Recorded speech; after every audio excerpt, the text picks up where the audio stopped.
Siji ya apa ya? Vibes-nya iku siji. Gak koyo nang musala iki.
Wis ta?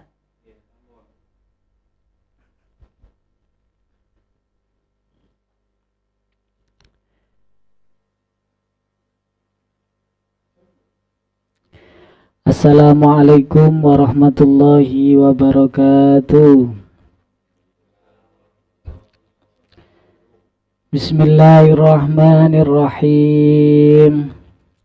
Allahumma sallimna wal muslimin wa afina wal muslimin wa'fu anna wa 'anil muslimin wa qina wa iyyahum syarra masaibid dunya waddin.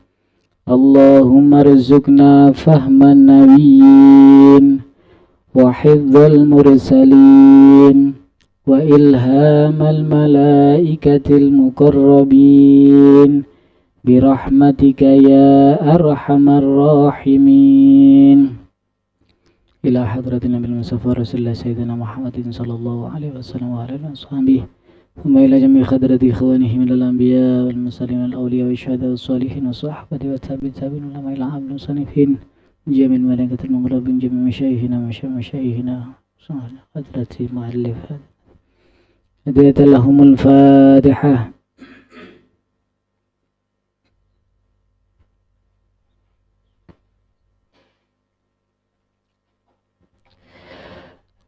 Anak-anakku, siswi Minutrati Putri, khususnya kelas 6 yang ada di rumah, karena pondok Ramadan kita kemarin dibatasi 3 hari, maka ngaji kitab yang kemarin ada di pondok Ramadan itu insya Allah nanti akan kita lanjutkan sampai selesai, sampai hatam.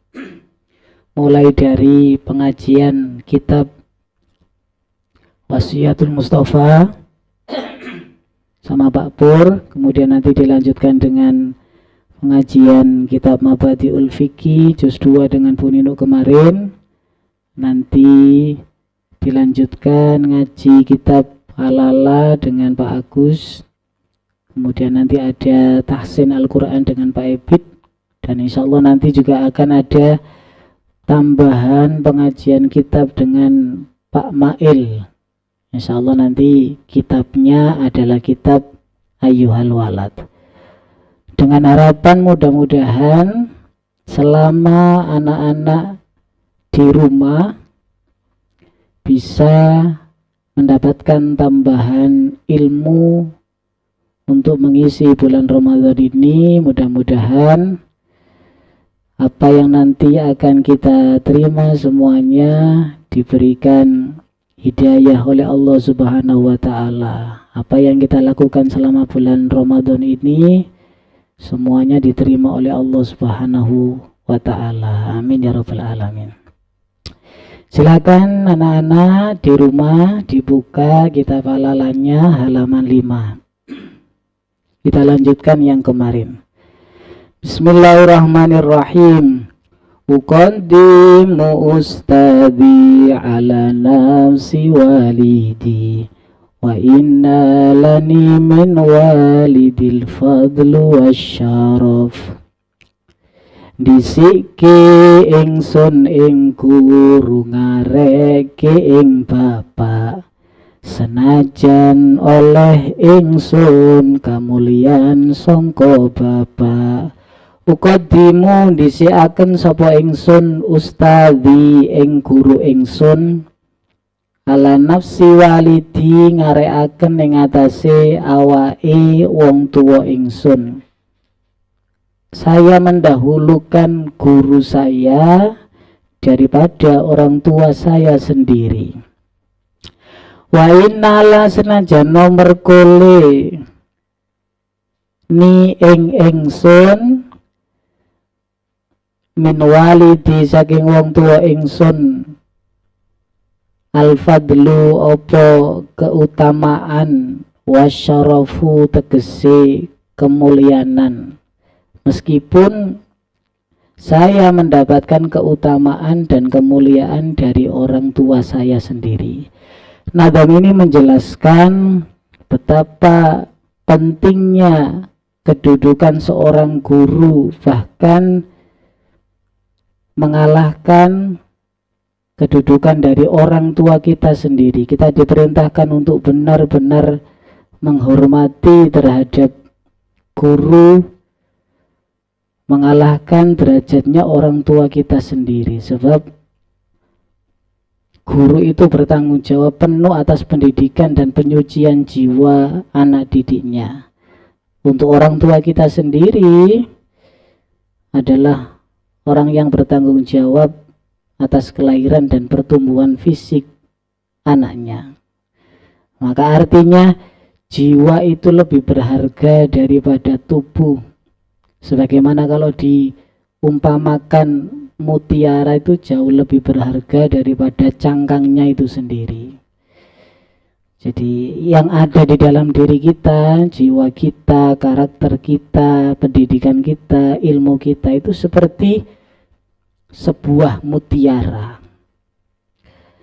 Kemudian fisik kita ini adalah cangkangnya. Yang lebih berharga adalah mutiara dibandingkan dengan cangkangnya. Menghormati guru ini luar biasa perintahnya di dalam agama.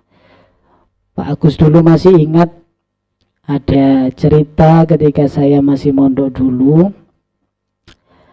Pada saat itu acara di pondok mendatangkan Syekhina Romo Yai Mas Buhin Fakih, pengasuh pondok pesantren Mambaus Solihin, didatangkan ke Pondok Langitan pada waktu itu. Kemudian beliau bercerita betapa pentingnya kedudukan seorang guru itu. Ceritanya pada waktu itu beliau sudah lama sekali mondok di Pondok Pesantren Langitan, jadi santri sepuh. Kemudian pada satu hari beliau itu diminta oleh orang tuanya untuk pulang mengikuti tes pegawai negeri PNS pada waktu itu. Akhirnya kemudian beliau sowan kepada gurunya beliau almarhum Al-Maghfurlah Romo Yai Abdullah Fakih itu. Ketika sowan kepada beliau bahwa beliau disuruh pulang oleh orang tuanya beliau untuk mengikuti tes menjadi pegawai negeri, apa kata gurunya beliau Syekh Abdullah Fakih itu? Beliau bilang, awakmu gak usah melok tes PNS po, wis nanggone pondok ae, entekno ilmu sing ana nanggone jero pondok, gak usah melok tes PNS. Insyaallah meneh bakal nemoni perkara sing luwih gede. Nah, ketika beliau menerima dawuh itu dari sang guru, terus kemudian beliau menyampaikan kepada orang tuanya beliau bahwa, Bapak, saya didawuhi oleh Romo Yai seperti ini. Apa kata orang tuanya Yai Mas Buhin Fakih pada waktu itu? Ya gak apa-apa nak, nurut guru iku luwih apik tinimbangane nurut wong tua. Artinya insya Allah guru, lebih-lebih guru ilmu agama, guru pondok, kiai, ustadz, insya Allah lebih mengetahui apa yang akan terjadi pada muridnya ini.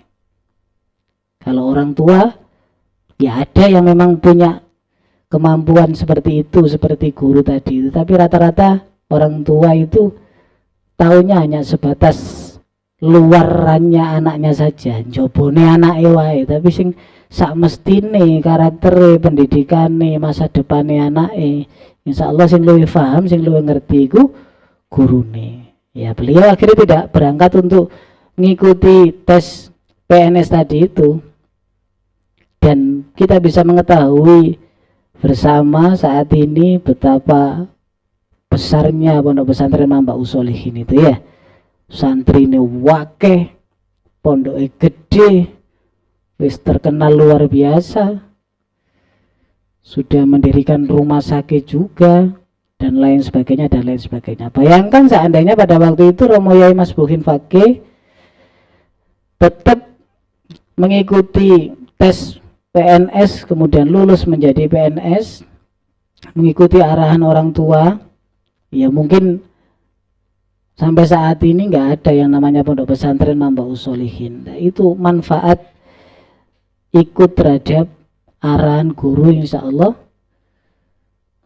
jauh lebih besar manfaatnya. Kenapa demikian? Meskipun orang tua itu memberikan kehidupan kepada kita, yang biayai kita, yang mencarikan nafkah untuk kita, guru itu yang bagian memberikan pemahaman terhadap kehidupan dari anak didiknya. Maka tanpa bimbingan dari guru-guru kita, akal dan hati kita pun juga tidak akan bisa berkembang dalam menuju kebaikan.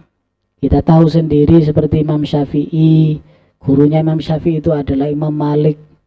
Beliau luar biasa hormatnya terhadap Imam Malik itu, mengalahkan orang tuanya Imam Syafi'i sendiri. Karena apa? Karena Imam Syafi'i bisa menjadi seperti itu karena beliau mendapatkan ilmu dari gurunya tadi itu. Para ulama juga selalu mengutamakan adab terhadap guru ini dibandingkan dengan siapapun, karena orang yang memiliki ilmu itu sebagaimana di dalam Al-Quran itu yarfa'illahu alladhina amanu minkum walladhina utul ilma darajat. Orang yang memiliki ilmu itu akan diangkat oleh Allah Subhanahu wa taala beberapa derajat, mengalahkan orang yang beriman.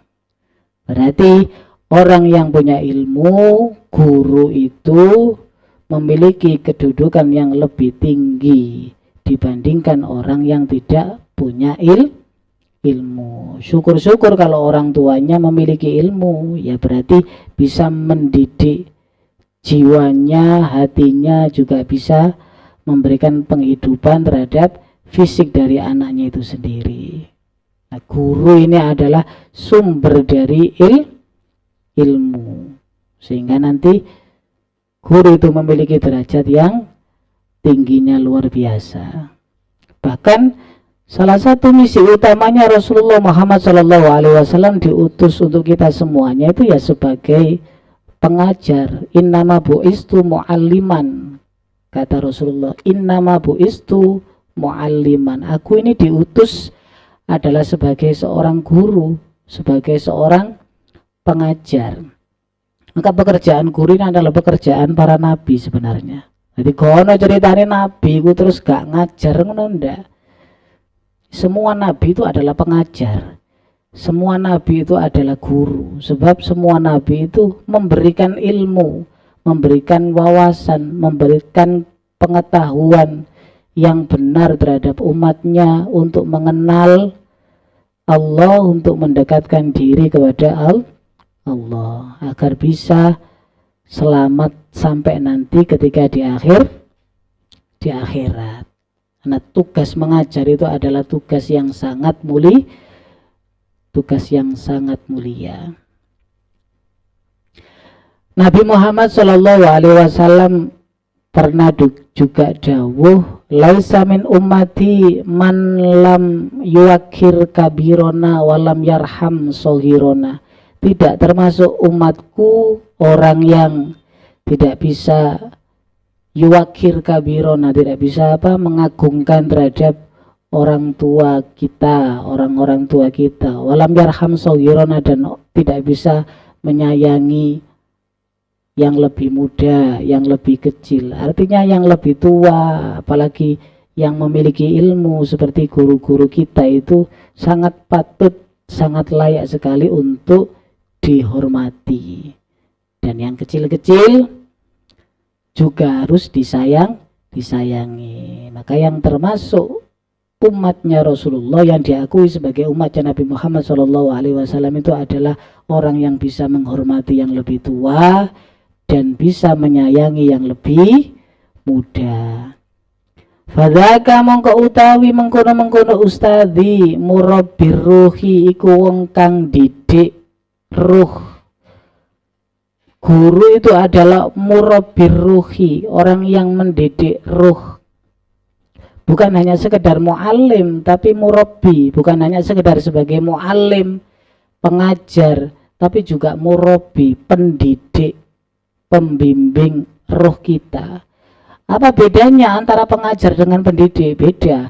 Kalau pengajar, bahasa Arabnya adalah muallim, pengajar, itu berarti sebatas dia hanya mengajar muridnya saja di kelas atau di pondok. Selesai mengajar, jamnya selesai, habis, berarti tugasnya sudah habis. Itu namanya muallim, pengajar.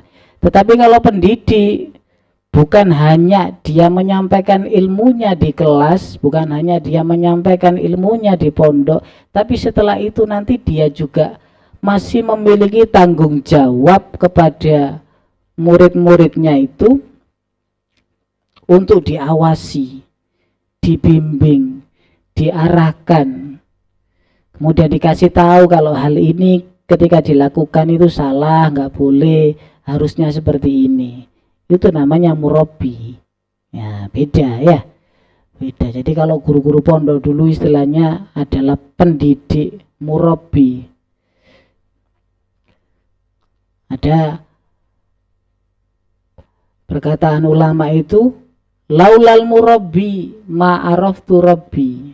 Laulal murabbi, seandainya tidak ada guruku, pendidik jiwaku, ma'araftu rabbi, maka aku tidak akan bisa mengenal Tuhanku. Artinya guru itulah yang mengenalkan kita kepada Tuhan kita. Maka seandainya tidak ada guru, kita tidak akan bisa mengenal Tuhan kita. Waruhu hali utawi roh jauharun iku kaya dene inten. Sementara roh kita sendiri itu bagaikan intan permata. Wahada utawi iki walidi, utawi iki wong tua, murabbil jismi iku wong kang didik awak, didik badan, didik fisik. Wal jismu hale utawi awak kasodafi ku kaya dene kerang, ya seperti perumpamaan tadi itu.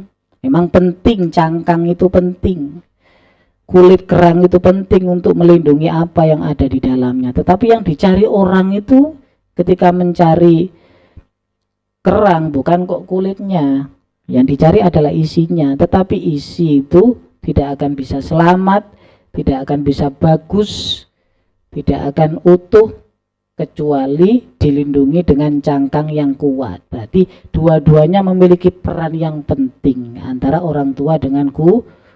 Gak terus kemudian bener-bener wis gak penting blas wong tua iku, yang penting mek guru tonda. Dua-duanya tetap penting ya.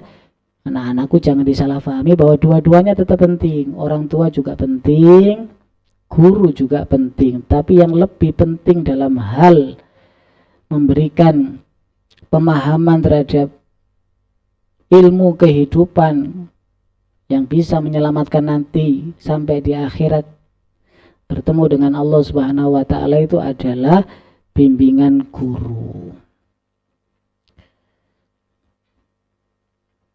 Pernah ada satu cerita anak-anak ketika salah satu orang tua di zamannya Syekh Abdul Qadir Al-Jilani dulu menitipkan anaknya untuk menimba ilmu kepada Syekh Abdul Qadir Al-Jilani.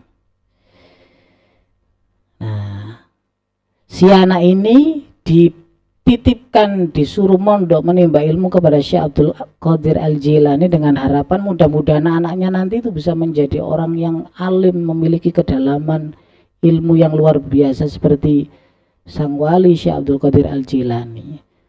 Tapi kemudian ada orang yang syirik terhadap Syekh Abdul Qadir Al-Jilani. Akhirnya rumahnya Syekh Abdul Qadir Al-Jilani itu dindingnya dilobangi sedikit. Pengen ngintip apa sih yang dilakukan oleh Syekh Abdul Qadir Al-Jilani ini, termasuk apa yang dilakukan terhadap santri-santrinya. Setiap hari orang ini ngintip aktivitas yang dilakukan oleh Syekh Abdul Qadir Al-Jilani. Nah, ketika ngintip itu kemudian beliau melihat Syekh Abdul Qadir Al-Jilani ini setelah selesai makan gitu misalkan ya, nanti kemudian sisa makanannya beliau itu diberikan kepada sang anak tadi untuk dimakan. Berlangsung sampai beberapa hari seperti itu. Segala apa yang dimakan oleh Syekh Abdul Qadir Al-Jilani itu diberikan kepada sang anak tadi itu sisanya, sampai disuruh melayani kebutuhan-kebutuhan yang lain dari Syekh Abdul Qadir Al-Jilani. Akhirnya orang yang ngintip tadi itu membacanya, wah iki arek iki dikongkon mondok wong tuane nonggone kene, nonggone Syekh Abdul Qadir Al-Jilani, tapi kok kaya-kaya didadekno budak, diperlakukan seperti ini. Wah, wis gak tepak iki, wis gak tepak. Engko tak kandhane wong tuane. Akhirnya orang tadi itu terus kemudian bertemu dengan orang tua dari si anak yang dititipkan oleh kepada Syekh Abdul Qadir Al-Jilani tadi itu. Pak, zaman kemarin yang nitipkan anaknya sampean mondok di Syekh Abdul Qadir itu ya, nggih ngono. Sampean tahu nggak yang terjadi kepada anaknya sampean setiap hari?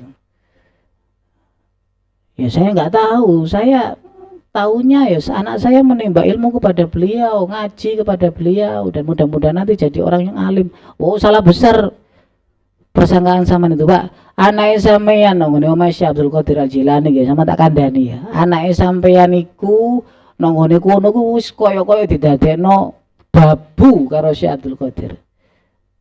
Kaya-kaya didadekno budake iku lho.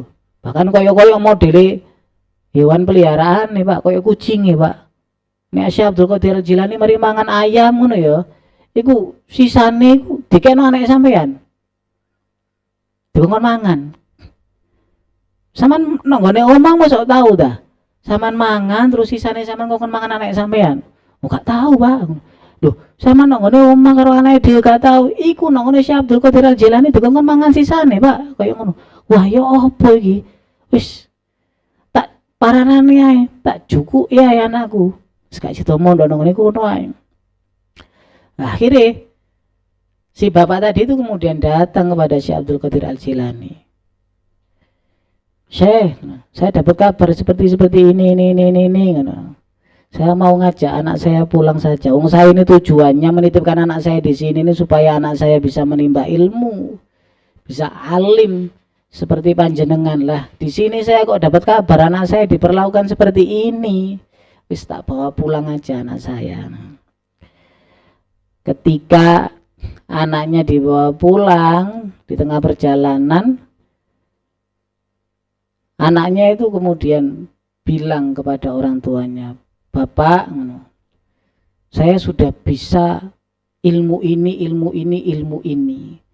sudah hafal ribuan hadis, sekian hadis, sudah faham tafsir ini dan lain sebagainya. Ditunjukkan kepada orang tuanya kemampuannya yang sebelumnya ketika belum mondok di situ nol putul, karo popo. Tapi ketika diajak perjalanan pulang, belum nyampe rumah itu sudah diceritanya begitu orang tuanya dan ditunjukkan kemampuannya. Waduh, tiba-tiba ini hasilnya. Orang tuanya kaget luar biasa. Tiba ya anakku ki luar biasa ya dalam waktu yang singkat tapi kok wis koyok ngono hasilnya. Waduh, aku ki berarti keliru iki. Keliru. Akhirnya belum nyampe rumah itu udah dijak balik lagi. Si anak tadi itu sama orang tuanya. Ketemu dengan Syekh Abdul Qadir Al-Jilani jaluk sepuro. Minta maaf sudah salah sangka dan karena pengen dibalik nomane. Anaknya tadi itu untuk mondok di situ. Tapi apa kata Syekh Abdul Qadir Al-Jilani pada waktu itu? Wis mboten saged. Sudah tidak bisa. Prasangkamu yang seperti itu tadi kepadaku itu sudah cukup memutus ilmu nih anak sampean sampai kini. Artinya apa anak-anak? Prasangka orang tua terhadap guru itu tidak boleh berlebihan, apalagi terhadap anaknya. Jadi kadang-kadang sekarang ada orang tua itu yang dengan mudahnya memiliki prasangka yang buruk, yang tidak baik terhadap guru dari anak-anaknya. Itu kalau misalkan dilarikan kepada cerita dari apa yang terjadi pada santri tersebut ketika mondok kepada Syekh Abdul Qadir Al-Jilani ini juga akibatnya nanti bisa fatal terhadap ilmu anaknya. Akibatnya itu terhadap ilmu yang diterima oleh sang anak itu. Kita belajar untuk husnudzon terhadap guru dari anak-anak kita. Insya Allah guru dari anak-anak kita ini tidak akan menyesatkan murid-muridnya, akan berusaha untuk memberikan yang terbaik kepada anak-anaknya, terhadap anak didiknya tadi itu. Gak mungkin kemudian ada guru yang ingin menjerumuskan anaknya, tidak mungkin. Sepanjang itu baik, tidak diajak untuk bermaksiat kepada Allah Subhanahu wa taala, kita wajib untuk mengikuti guru itu. Kecuali kalau gurunya sudah mengajak untuk berbuat maksiat, salah, ono guru nah terus kalau nyolong mangga iku misalnya, masa ono ngono ku. Enggak ada seperti itu. Kalau ono ceritanya guru kok nyolong, enggak ada. Ya kalau ada yang seperti itu kita wajib untuk tidak mengikutinya. La ta'ata li makhlukin fi maksiatil khaliq. Tidak ada kata taat terhadap siapapun kalau itu sudah masuk dalam ranah kemaksiatan kepada Allah Subhanahu wa taala. Nah, itu pentingnya untuk menghormati guru.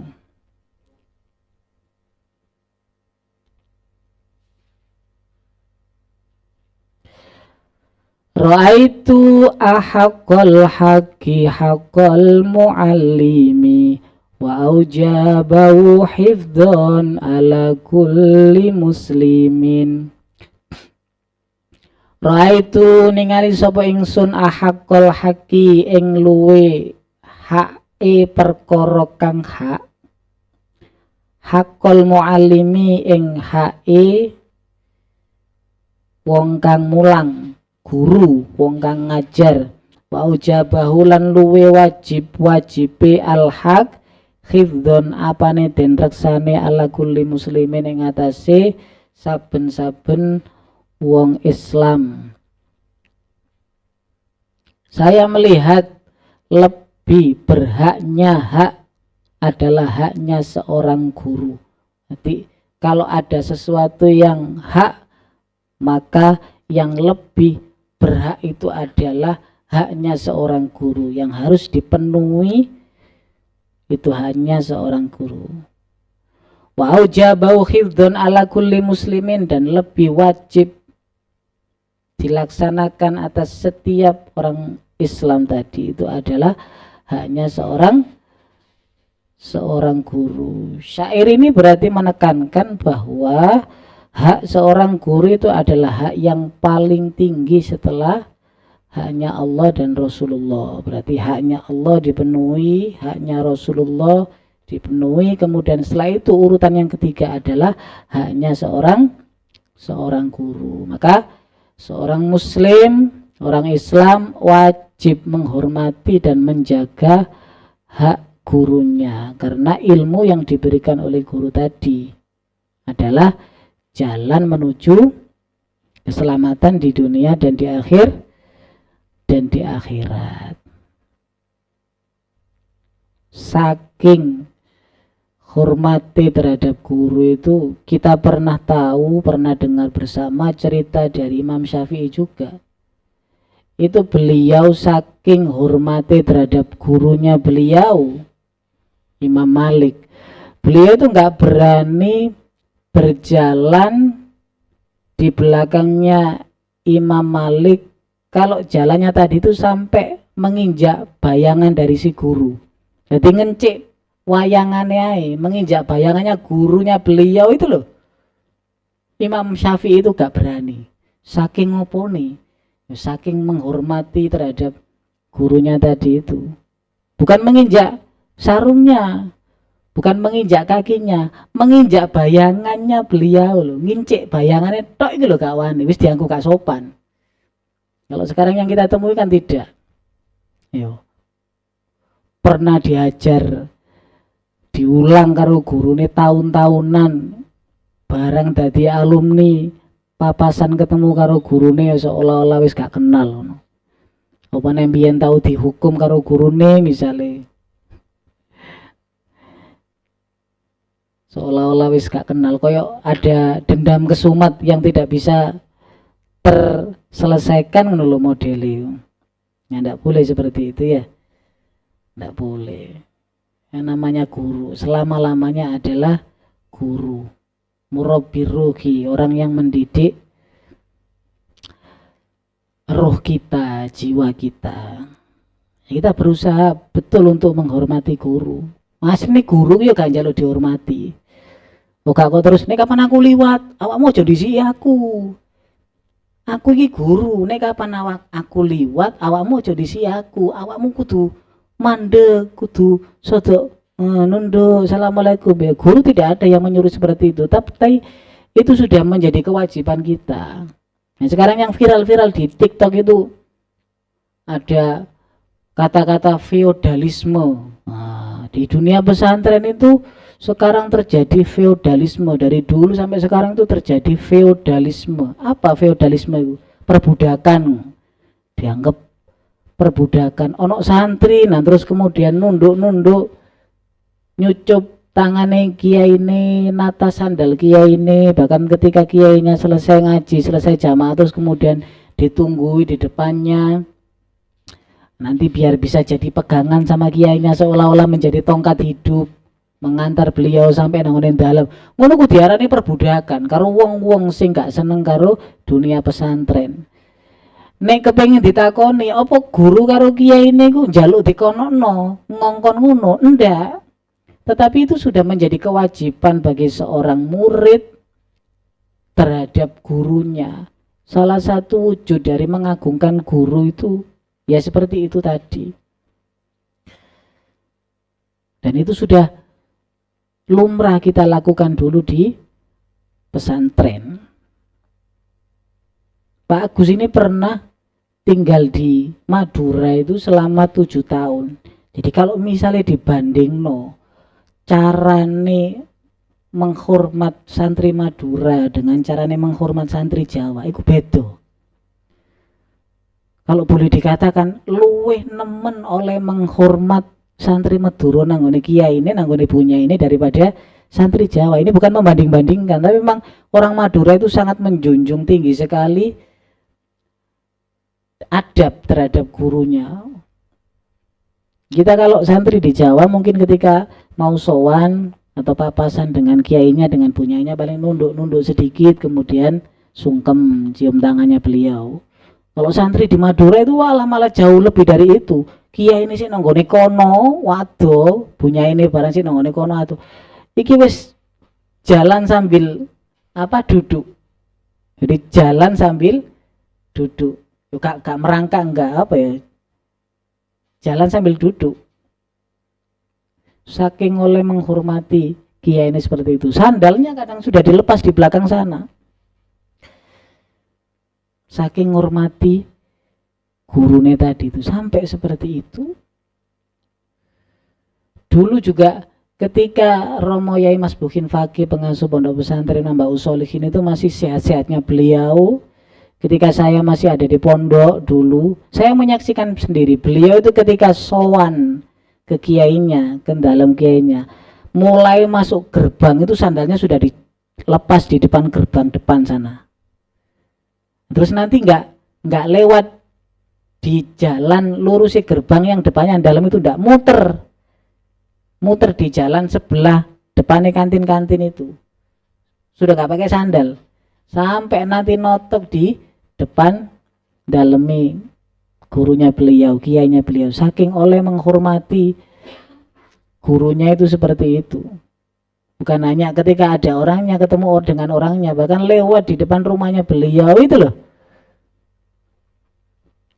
sampai nggak berani. Soalnya tempatnya dan segala benda apapun yang melekat kepada beliau, yang berhubungan dengan beliau itu dihukumi mulia juga. Asyaraful makan bisyarafi ahlihi. Nah, kata pepatah Arab mengatakan seperti itu. Kata ulama Arab mengatakan seperti itu. Syaraful makan bisyarafi ahlihi. Keutamaan suatu tempat, keutamaan satu benda itu disebabkan karena keutamaan kemuliaan dari orang yang memilikinya. Omai biasa wae, jati biasa, gedek biasa, tapi karena itu rumahnya orang alim jadi istimewa. Nah, saya kisah viral-viral nang TikTok kadang-kadang dikerjai ya, supir kiai mari nganter kiai undangan, mari ngono balik menjero nang pondok nggawa mobil kiai ini, kaca mobilnya ditutup, habis itu direkam dari depan, dari dalam mobil sambil disupir.